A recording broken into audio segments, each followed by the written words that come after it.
مواقع مہیا کرنے کے لیے ہم کیپٹل انٹینسو تو ہے ہی ہے، ہم لیبر انٹینسو جو انڈسٹری ہے اس کو پروموٹ کریں گے تاکہ ان میں زیادہ لیبر کی کھپت ہو، اس میں زیادہ ہمارے جو بے روزگار لوگ ہیں ان کو جابز مل سکے۔ اگلی بات اور بڑی امپورٹنٹ بات ہے وہ یہ ہے کہ زراعت پاکستان کی ریڑھ کی ہڈی ہے۔ زراعت is the backbone of Pakistan economy, اور زراعت کو مضبوط کرنے کے لیے میاں نواز شریف کی گورنمنٹ نے بڑے اقدامات کیے، اور میں جو بات کروں گا آج it will have relevance to our performance. I will not be seeing anything in the air. اس کے بعد پرسوں پریس کانفرنس بھی ہوگی۔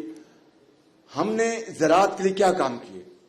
میاں نواز شریف کی گورنمنٹ میں کھاد کی قیمت آدھی کر دی گئی تاکہ ان پٹ سستے ہوں اور وہ جو کسان جو ہے اپنی آؤٹ پٹ وہ ریزنبل قیمت پر داموں پر مارکیٹ میں بیچ سکے، نمبر 1۔